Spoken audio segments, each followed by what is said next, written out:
Welcome back to the finale conclusion of Aeons and Legacy, Chapter 1, The Ordeal.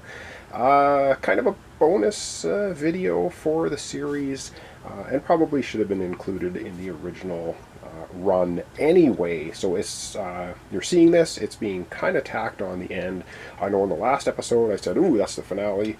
We're going to do all the upgrading stuff when we get to Chapter 2, but I think it does make more sense to go through the Legacy build leading up to Chapter 2 from this one. And so we're going to consult the card, we're going to continue on, and I'm going to go through the build with you as to what I did. Of course, it took me about an hour to make all the decisions and do everything. Probably going to end up being about maybe 10 minutes of video time. And yes, spoilers, but a lot of the choices you make, you leave things behind. And so if you're playing this game for yourself, you may make different choices. I'm not going to show you all the options, I'm just going to show you what I chose. So you're only going to see that, and of course my game will end up being probably different than everyone else's because there's a bunch of choices you make along the way.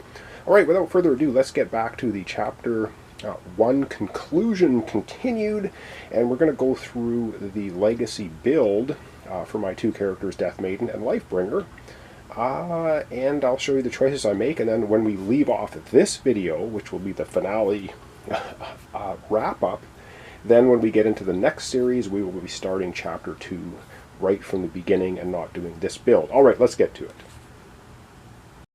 Alright, so this is where we left off in the last episode. The Chapter 1 conclusion continued, and then we're just going to follow along. And it basically says, follow the end of game instructions on page 20 of the rulebook. They're pretty basic, and they just tell you to put the cards away and do certain things. So we're not going to worry too much about that. It's kind of dull stuff. Each player finds the cards that matches their mage from the Legacy deck cards, L06 to L13. Did that, and banish the other cards. Basically, there's two sides to every card, so there's 8 cards. Of course, we chose 2 of them, one for Death Maiden, one for Austria. And then we did that. I'll show you those cards here in a second because they get upgraded. Place the starting hand sticker over the 4-time crystal and 1-time spark. So on the player mats for the player characters, you put a sticker on there. Did that, you'll see that here in a second. Listen to the starting hand. Choose a name for your starting card and write it on the card and the new blank space of the starting hand. Banish a crystal from your starting hand, read the back of this card. In a nutshell, what it meant was we go ahead and skipped over Open Insight 1. Insight 1 is a big, it's part of the stickers for the Legacy edition. And that's basically it. There's a bunch of stickers in there that you put on the cards. So what I'm going to show you right now, which basically encapsulates all of this, is I'm going to show you the player mats for both Austria and Death Maiden, how they were upgraded, and the cards I chose for them with the stickers on them. So we're going to come right back and have a look at those. And here are the cards. So basically they're a basic card. There's 8 of them because there's 2 sides to each of the 4 player mats. And I, of course, have my Austria character and Death Maiden. And so there is a sticker that I put on each one of these cards. There are 8 stickers in Insight 1 sticker pack, and I chose one for each. So for Austria, I chose a gem. So this card is basically going to be a gem, and it says gain an ether. If you have 3 or more open breaches, you gain 1 life. And I called it Lifebringer because why not? You can name the card anything you like. So that's basically a card that's been upgraded, and you can see here it says unlocks at the end of Chapter 4, so it's probably going to get another ability on top of it, which is cool. Over we go then to Death Maiden. I chose for her a spell, so the card for her is going to become a spell. It says deal 1 damage. If this damage is a minion, deal 1 additional damage. And I called it Bug Zapper, because most of the things you have to deal with are kind of bug critters. So, Bug Zapper card for Death Maiden. Alright, let's take a quick look at their player mats, and you'll see how the sticker got upgraded for that. Alright, so here's the Austria mat. And of course, there's nothing here yet, but we just overlay this sticker on here. It just says now starting hand is 1 times Lifebringer, which is the Lifebringer card you just looked at, 3 crystal, 1 spark. So that's how it alters this card. Alright, and then we just take a quick look at Death Maiden, same type of thing. And so for Death Maiden, you can see here, the sticker's been applied. Basically, starting hand now is 1 Bug Zapper, which we looked at the Bug Zapper card, 3 Crystals of Spark, and basically that's it for Death Maiden. So that's our first upgrade for characters. Right on. Now we're going to continue reading. It says read the back of this card. So we're going to take a look at the Chapter 1 conclusion continued and read the back and see what it has to say there.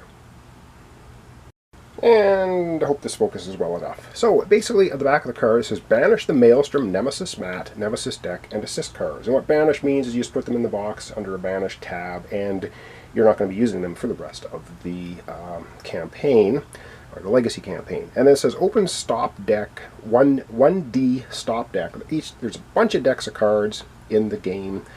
Each of them have, of course, codes on them. So I did that. It says the deck contains your supply upgrades. Replace 2 supply piles in the current supply with upgrade supply piles of the same type. So we can replace a gem with a gem, a relic with a relic, or a spell with a spell. So that there are 3 gems, 2 relics, 4 spells in the supply. And then you banish the cards you didn't choose and the ones you removed from the supply. And it says when you are ready to start Chapter 2, read the front of L14. So the last part of our Legacy setup, the end of Chapter 1, is to go ahead and replace 2 supply piles in the current pile with the upgraded cards. So I'm going to go ahead and we're going to do that. Alright, and so this is Longshot because I want to replace cards. I will bring the card up and show you what it is. So these were the cards we used in, of course, Chapter 1, the Ordeal, from the purchase. So we had 3 gems, we had 2 relics, we had 4 spells. I am going to replace one of the gems and one of the spells with ones from the supply. Now we got 4 in the supply. I'm not going to tell you if there are relics, spells, whatever. You'll find out for yourself if you play and get the game. So again, choices to be made. We had to choose 2 of the 4. The 2 I chose was to replace one of the gems. So we are going to take this one right out of the game. The Gilded Marble, which costs 6, gain 3 ether. Away it goes. It's going to go into the banished pile. And we are bringing in, from that 1D deck, 5 cost gem called the Crumbling Compound. Gain 2 ether, you may discard a gem in your hand. If you do, gain an additional 2 ether. So this is good for getting rid of your crystal cards, turning this into a 4 ether card, which is pretty cool. So that has replaced the Gilded Marble. I am then going to replace this spell, which is the Warping Haze, costing 3, deal 2 damage. If you have 2 or more prep spells, deal an additional damage. Away it goes to the banished pile, never to be seen again in this Legacy playthrough anyway. And I'm replacing it with this awesome spell, costing 5, Bending Beam, and it's deal 2 damage. So it always does 2 damage. It says if the spell was cast from an open 3 breach, deal 3 additional damage. So this can deal 5 damage if it's cast from an open 3 breach. That sort of concludes then the Legacy portion of the end of Chapter 1, the Ordeal.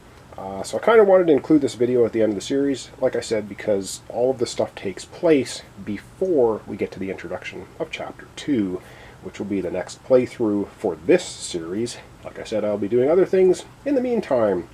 And so I hope you enjoyed the playthrough, and I hope things are a little cleaner and crisper now with the new camera. And once again, thank you so much to Daniel for his contribution to PayPal, which helped me purchase this camera, so now I can shoot in 1080p.